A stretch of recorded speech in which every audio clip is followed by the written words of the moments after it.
Hello students, welcome to my channel. इस video में हम सॉल्व कर रहे हैं जेई मेन 2020 सितंबर 3 मॉर्निंग शिफ्ट का केमिस्ट्री पेपर। अब यहाँ से देखिए हमारा फर्स्ट क्वेश्चन क्या है।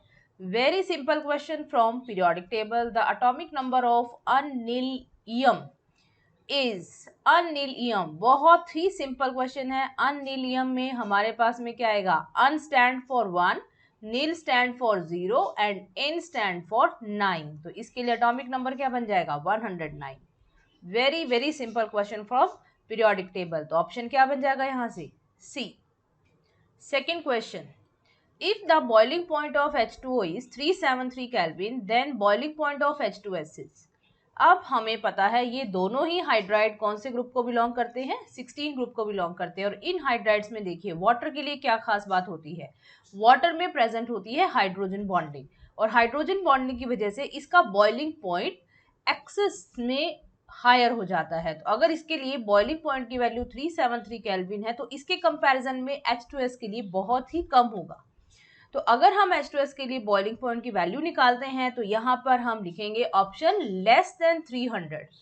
इसके लिए बॉइलिंग पॉइंट की वैल्यू होती है अराउंड -60 डिग्री सेंटीग्रेड। तो यहाँ पर ये बनेगा लेस देन 300 केल्विन।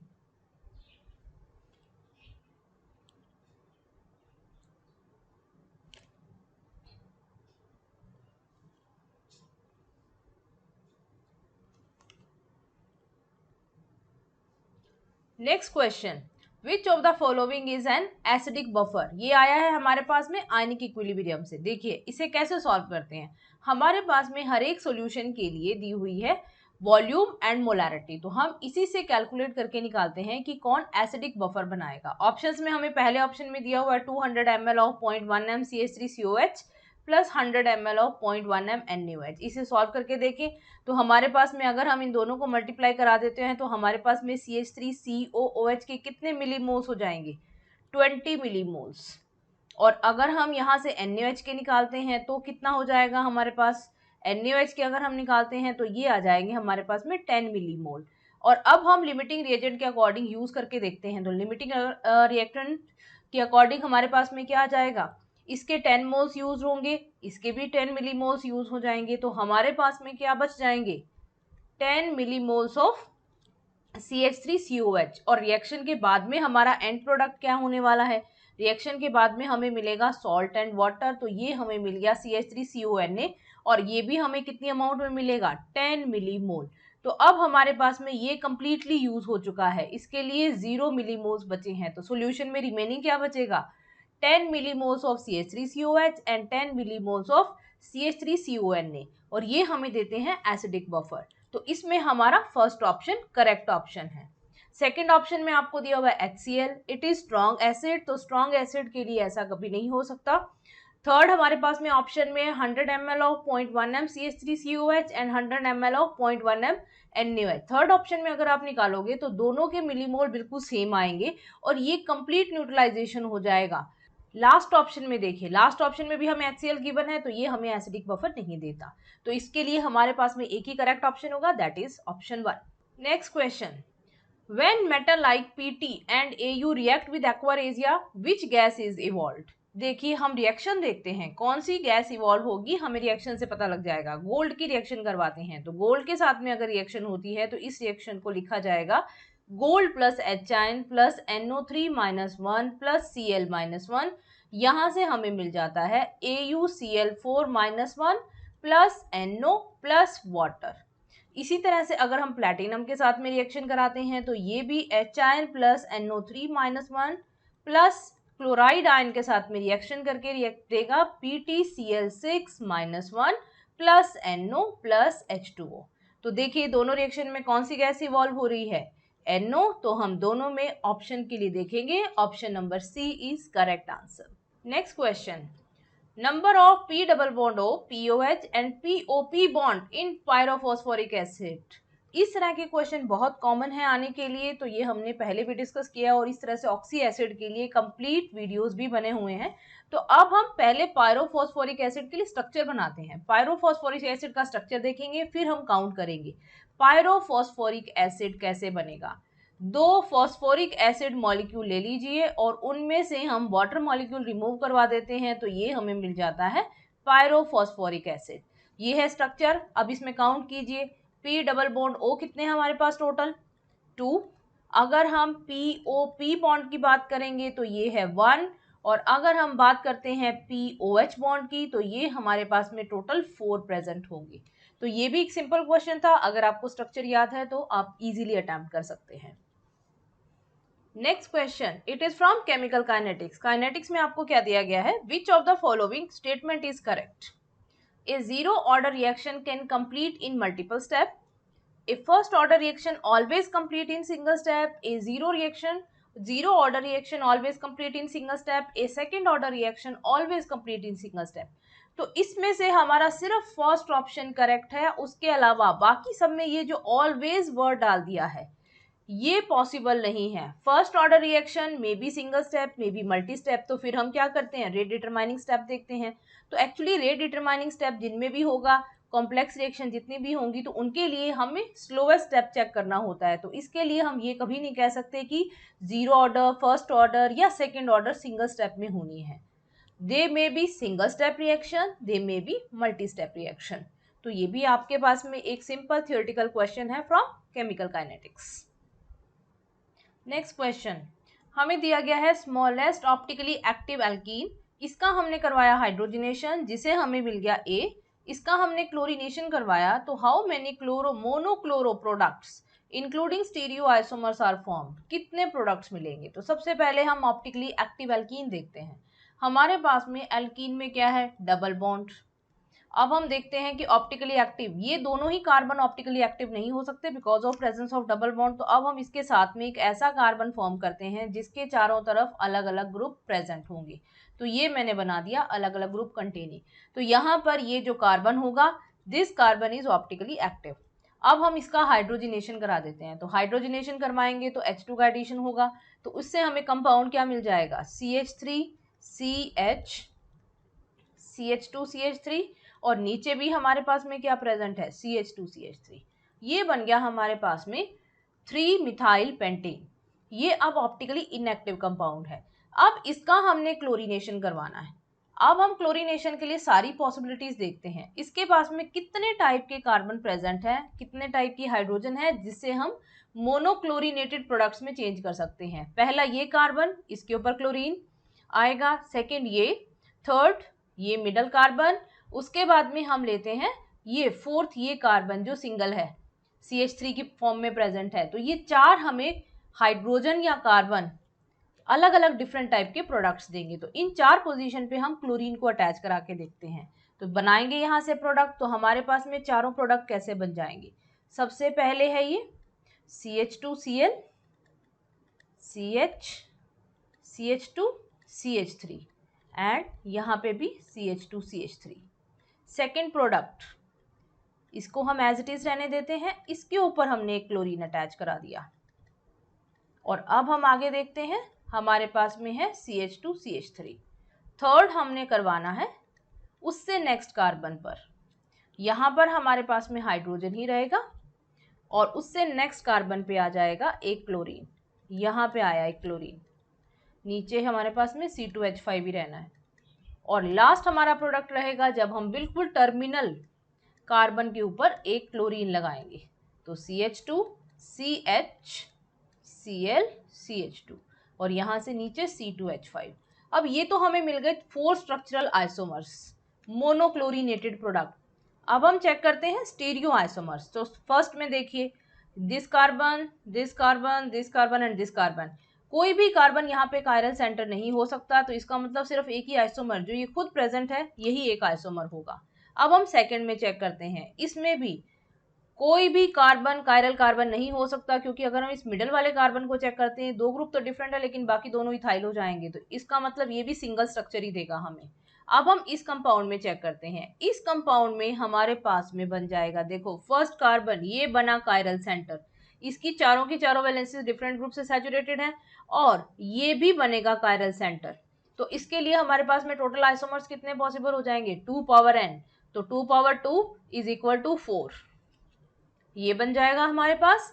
और अब हम लास्ट स्ट्रक्चर में चेक करते हैं। लास्ट स्ट्रक्चर में हमारे पास में एक कायरल सेंटर प्रेजेंट है दिस, तो यहाँ पर इसके लिए कितनी स्ट्रक्चर्स बन जाएंगी, टोटल 2। तो अब यहाँ से देखिए हमारे पास में 4 + 2 6 देन 7 देन 8, तो हमारे पास में टोटल आइसोमर्स बनेंगे 8। तो ये होगा हमारा answer. Clear? Coming on to next question, most reactive towards nucleophilic addition reaction. Nucleophilic addition reaction कौन देते हैं हमारे को, कीटोन्स एंड एल्डिहाइड्स। तो अब हमारे पास में देखिए सारे एग्जांपल कीटोन और एल्डिहाइड के लिए हैं। तो न्यूक्लियोफिलिक एडिशन रिएक्शन में सबसे इजी कौन देगा रिएक्शन, ये हमें यहाँ पे चूज करना है। तो सबसे पहले तो आप इसका मैकेनिज्म देखिए, ये है हमारे पास में कार्बोनिल कार्बन, और इसमें हमें देखना है ऑक्सीजन के पास में चला जाएगा नेगेटिव चार्ज और कार्बन के ऊपर आ जाएगा पॉजिटिव चार्ज। तो ये पॉजिटिव चार्ज जितना ज्यादा होगा उतनी ही रिएक्शन इजीली हो जाएगी। तो अब हम यहाँ पे देखते हैं कि पॉजिटिव चार्ज फर्स्ट स्ट्रक्चर में दोनों तरफ क्या प्रेजेंट है, फिनाइल रिंग प्रेजेंट है। तो फिनाइल रिंग क्या होगी, ड्यू टू रेजोनेंस इसको इलेक्ट्रॉन प्रोवाइड करवा देती है। तो कार्बन पॉजिटिव पे अगर इलेक्ट्रॉन आ जाएंगे तो न्यूक्लियोफिलिक एडिशन रिएक्शन डिफिकल्ट हो जाती है। अब हम देखते हैं जिनके अंदर ये तो दोनों ऑप्शन ही नहीं हो सकते, तो अब हम देखते हैं जिनमें ये नहीं प्रेजेंट होती, रिंग प्रेजेंट नहीं है। तो अब हमारे पास में एक तरफ तो क्या है CH3 C double bond OH, और दूसरी तरफ हमारे पास में है CH3 C double bond O CH3। अब यहाँ से देखिए CH3 का प्लस आई इफेक्ट होता है, प्लस आई इफेक्ट की वजह से ये इसको इलेक्ट्रॉन देगा, लेकिन हाइड्रोजन का क्या है, जीरो इंडक्टिव इफेक्ट। तो यहाँ पर कार्बन का पॉजिटिव चार्ज कम हो रहा है, बट कीटोन के कंपैरिजन में ये कम हो रहा है। तो कीटोन में तो क्या है, दोनों ही तरफ CH3 प्रेजेंट है, तो दोनों ही क्या देंगे, प्लस आई की तरफ लिए इसमें इलेक्ट्रॉन डेंसिटी शिफ्ट करेंगे, और इलेक्ट्रॉन अगर ज्यादा आएंगे तो कार्बन के ऊपर पॉजिटिव चार्ज काफी कम हो जाएगा। इसलिए हमारा ऑप्शन इस क्वेश्चन में सही होगा option number C। Clear? Next question from morning shift, which method is used for separating glycerol from spent lye in soap industry? Simple theoretical question है, एनसीईआरटी में मेंशन है ये आपको। ग्लिसरॉल को अगर हमने सेपरेट करवाना है then we have to use reduce pressure distillation. Glycerol में क्या होता है, बॉइलिंग पॉइंट की वैल्यू बहुत ज़्यादा होती है 290 डिग्री सेंटीग्रेड। तो हम रिड्यूस प्रेशर डिस्टिलेशन तभी यूज़ करते हैं जब किसी भी कंपाउंड के लिए बॉइलिंग पॉइंट की वैल्यू बहुत ज़्यादा हो, ताकि उसका बॉइलिंग पॉइंट कम हो जाए। रिड्यूस प्रेशर या कम प्रेशर अप्लाई करने से बॉइलिंग पॉइंट की वैल्यू डिक्रीज हो जाती है, जिससे अगर कम टेम्परेचर पे बॉयल होना शुरू हो जाएगा तो प्रोसेस हमारे लिए इजी हो जाता है। दूसरा, हम ऐसे सब्सटेंसेस के लिए भी यूज करते हैं जो अपने ही बॉइलिंग पॉइंट पे डिसोशिएट हो जाते हैं, लाइक हाइड्रोजन पेरोक्साइड, ये अपने बॉइलिंग पॉइंट पे डिसोशिएट हो जाता है, it is very sensitive liquid, तो उसके लिए भी हम reduce pressure distillation process use करते हैं। तो सिंपल थियोरेटिकल क्वेश्चन है ये। नेक्स्ट क्वेश्चन देखते हैं। Next question is effect of thermal power plant is acid rain, ozone layer depletion, eutrophication और बोथ बी एंड सी। अब आप देखिए थर्मल पावर प्लांट में क्या होती है, इलेक्ट्रिसिटी प्रोड्यूस होती है, लेकिन इलेक्ट्रिसिटी प्रोड्यूस करने के लिए यहाँ पे फॉसिल फ्यूल बर्न करते हैं, फॉसिल फ्यूल्स, और फॉसिल फ्यूल को बर्न करने के बाद में क्या निकलती है, सल्फर डाइऑक्साइड, सल्फर ट्राइऑक्साइड, और यही गैस किसके साथ में आएगी, रेन वाटर के साथ में, और देगी एसिड रेन। तो ये है हमारे पास में रीजन एसिड रेन का। Next question, which of the following compound has the strongest acidic hydrogen. अब हम यहाँ से चार ऑप्शन देखते हैं। ये है CH2, इसके साथ में 2 COH ET ग्रुप लगे हुए हैं। यहाँ पर हमें एक एल्काइन का एग्जाम्पल दिया हुआ है। यहाँ पर है CH2 CN, और यहाँ पर है CH2 के साथ में OCOCH3, 2 ग्रुप लगे हुए हैं। तो अब हमें ये चेक करना है कि किसके पास में एसिडिक हाइड्रोजन है। तो यहाँ पर हम इनको कंपेयर करेंगे, यहाँ से हमें हाइड्रोजन निकालनी है। तो हाइड्रोजन निकालने के लिए देखिए सबसे पहले तो यहाँ से SP है, तो ये वाला ऑप्शन डिस्कार्ड हो जाएगा, ये सबसे ज़्यादा स्ट्रॉन्ग एसिडिक हाइड्रोजन नहीं हो सकता, पहला तो ये निकाल देते हैं हम ऑप्शन। अब हम बाकी सब में चेक करते हैं। अगर हम इसमें चेक करेंगे तो ये जो दोनों ग्रुप है ये क्या लगाएंगे, -M इफेक्ट, ये भी -M लगाएगा, ये भी माइनस लगाएगा, एज वेल एज अगर हम CN वाले में देखते हैं तो यहाँ पर इन दोनों के लिए भी क्या लगता है, -M इफेक्ट। ये हमारे पास मान लीजिए कि मैंने इसका एक हाइड्रोजन निकाल के इसके ऊपर नेगेटिव चार्ज ले लिया, तो यहाँ पर सब हमारे पास में -M इफेक्ट नहीं रहेगा, सिर्फ ये -I इफेक्ट देगा। तो ये वाला ऑप्शन भी यहाँ से निकल जाएगा। तो अब हमारे पास में ये दो ऑप्शन बचे हैं, A और B। इन दोनों में हम चेक करते हैं कि किसका -m डोमिनेटिंग होगा। तो -m हमें पता है CN के लिए ज्यादा होता है as compared to ester group. तो इसके लिए हमारा करेक्ट ऑप्शन क्या हो जाएगा, option number B. Next question, हमें क्वेश्चन दिया गया है ये केमिस्ट्री इन एवरीडे लाइफ से, novestrol will give which of the following reaction. तो सबसे पहले तो हमें नोवेस्ट्रॉल का बनाना पड़ेगा structure. Novestrol is anti fertility drug और इसके लिए ये हमें स्ट्रक्चर गिवन है, ये है नोवेस्ट्रॉल। ठीक है, अब इस स्ट्रक्चर में हमने देखना है कि कौन कौन सी रिएक्शन पॉसिबल हो सकती है। ये हमें ऑप्शंस गिवन है इसके लिए।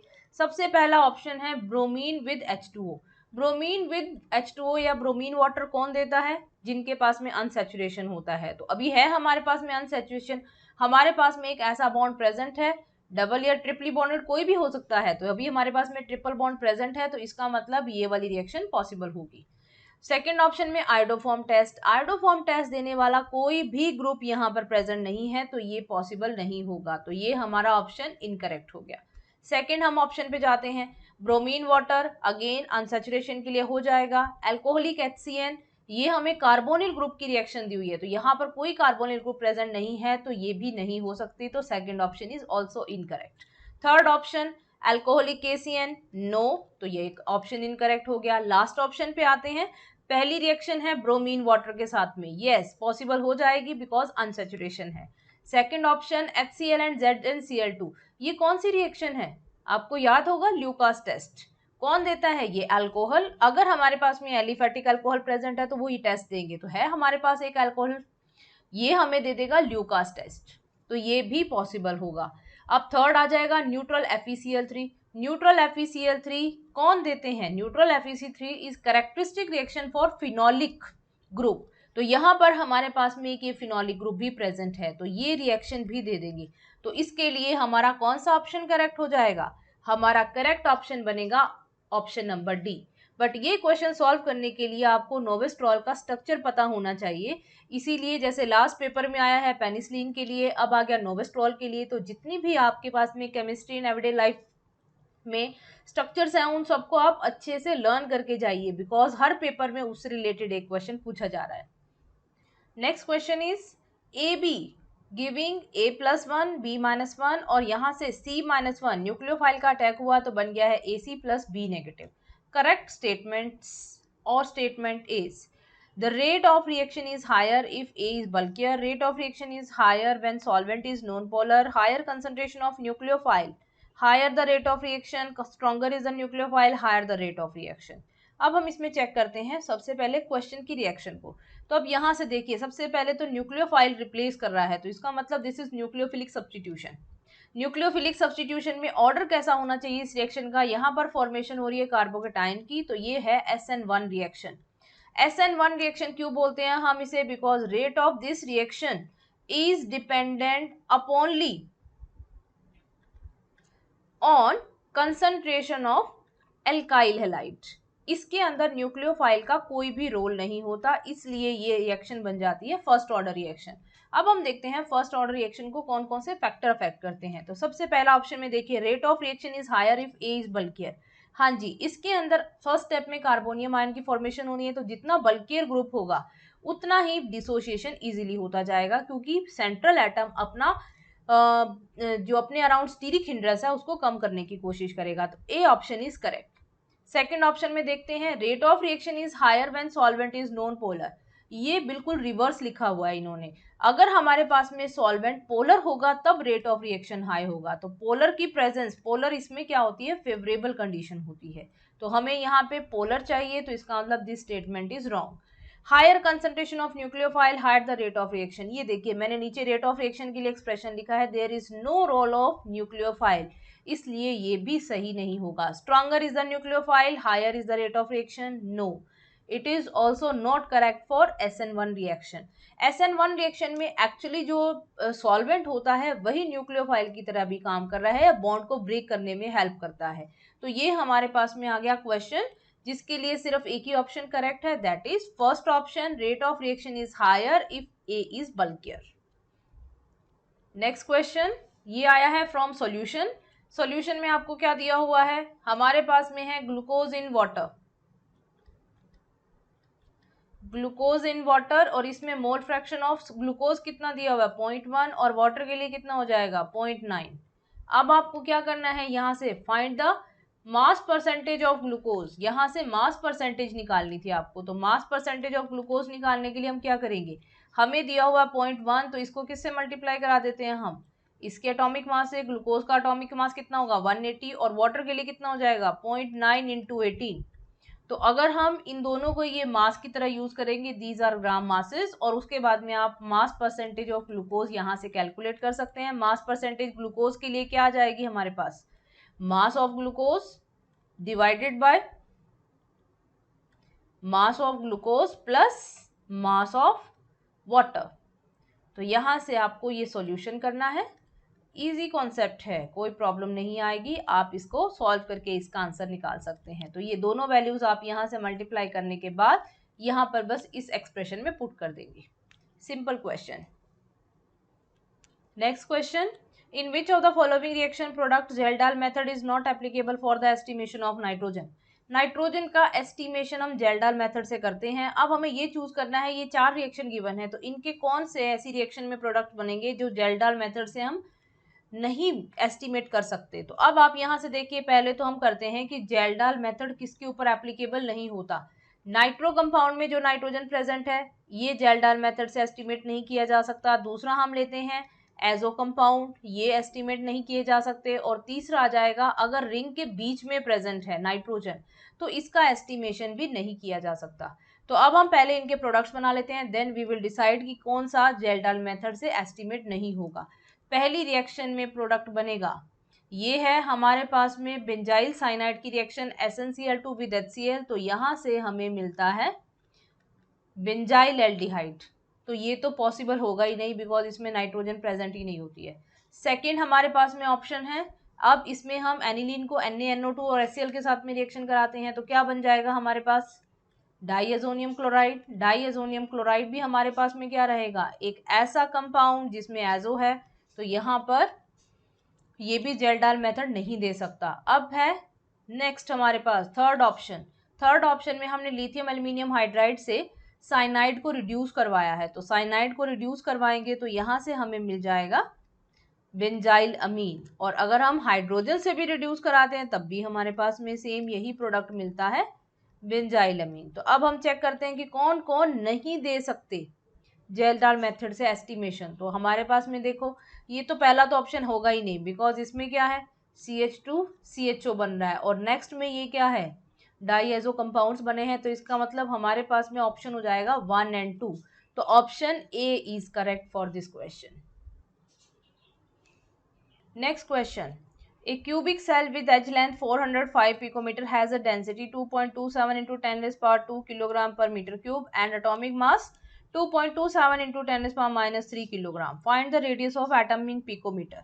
ये हमारे पास आया है सॉलिड स्टेट से। सॉलिड स्टेट से क्वेश्चन बहुत कम आए हैं, तो अभी हमारे पास में एक ये डेंसिटी से और रेडियस का, आगे हमने इसको फर्दर करना है रेडियस के लिए, तो डेंसिटी का क्वेश्चन है। तो आप लीजिए डेंसिटी का फॉर्मूला, डेंसिटी क्या होती है Z into mass divided by A cube into Na, Avogadro number. अब हमें यहाँ से Z निकालना है। सबसे पहले तो हमें ये डिसाइड करना है कि ये किस टाइप का क्यूब होगा। तो यहाँ पर डिसाइड करने के लिए हम क्या यूज कर रहे हैं, rho into a cube into Na divided by m। क्या आएगी, सारी वैल्यूज पुट कर दीजिए इसमें। हमारे पास में है 2.27 into 10 raise power 2 multiplied by आ जाएगा 405 इंटू 10 रेज़ पावर -12 की power whole cube multiplied by 6.022 into 10 raise power 23 divided by atomic mass 2.27 into 10 raise power -3। यहाँ से आ गई सारी वैल्यू। तो यहाँ से हमें Z मिलता है अप्रोक्सीमेटली 4। हम इसे इंटीग्रल फॉर्म में चेंज करेंगे तो ये आ जाएगा 4। तो इससे हमें क्या मिल गया कि हमारे पास में क्यूब किस टाइप का है, FCC टाइप। और FCC है तो इसके लिए हम एज लेंथ और रेडियस का क्या रिलेशन लगाएंगे, 4r is equal to √2a। हमें r निकालना है तो हम r इज इक्वल टू क्या लिख सकते हैं, √2a डिवाइडेड बाय 4। यहाँ से वैल्यूज डाल दो, √2 मल्टीप्लाइड बाय ए की वैल्यू है 405, पिकोमीटर में ही रहने देते हैं, डिवाइडेड बाय 4, तो हमारा आंसर आ जाएगा यहाँ से 146 picometer. This is your solution. ये है हमारा simple question from solid state. Calculation lengthy है बट क्वेश्चन सिंपल है, डायरेक्ट क्वेश्चन आया है। Next question is calculate volume strength of 8.9 m H2O2 solution at pressure 1 atmosphere and temperature 273 kelvin.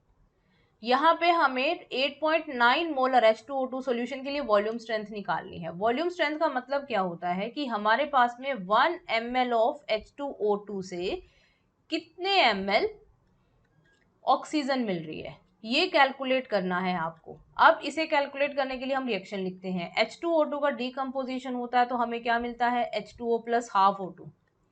अब यहाँ से आप इसके लिए देखिए, we are given 8.9 m H2O2, तो 8.9 m का मतलब क्या हो जाएगा, इसे हम कैसे लिख सकते हैं, 8.9 moles of H2O2 is present in 1 litre. तो 1 लीटर का मतलब कितना हो गया, 1000 ml। तो अब हम ये ले सकते हैं ना कि 1 ml में कितने होंगे H2O2 के मोल, 8.9 डिवाइडेड बाय 1000, इतने मोल्स प्रेजेंट होंगे। तो अब यहाँ से हम देखते हैं, हमें वॉल्यूम तो मिल गया 1 ml, हम इसको कंपेयर करके निकालते हैं। हमारे पास में 1 मोल के विद रिस्पेक्ट ऑक्सीजन के मोल कितने हैं, हाफ। तो अगर मुझे ऑक्सीजन के मोल्स निकालने हैं तब तो हम डायरेक्टली यूज कर सकते हैं 1/2 इंटू 8.9 डिवाइडेड बाय 1000। और अगर हम इसे वॉल्यूम में कन्वर्ट करेंगे तो हम इसे किससे मल्टीप्लाई करवा देते हैं, 22.4 लीटर और 22400 मिलीलीटर से। तो यहाँ से ये किस में कन्वर्ट हो जाएगा, वॉल्यूम में। तो बस आपने इसको सॉल्व करना है। अगर हम इसे सॉल्व करते हैं तो हमारे पास में आंसर अप्रोक्सीमेटली आता है 99.2, अप्रोक्सीमेटली 99। तो अब हम इसको नियरेस्ट इंटीजर में चेंज करते हैं तो हमारे पास में आंसर कितना आ जाएगा, 100 वॉल्यूम ऑफ O2। ये थे आपके पास में क्वेश्चन फ्रॉम मॉर्निंग शिफ्ट 3 सितंबर। जितने हमें मेमोरी बेस्ड अवेलेबल क्वेश्चन थे वो सारे यहाँ पे उनका सोल्यूशन करवा दिया गया है। अब नेक्स्ट वीडियो में हम करेंगे आफ्टरनून शिफ्ट के पेपर का discussion. See you in next video.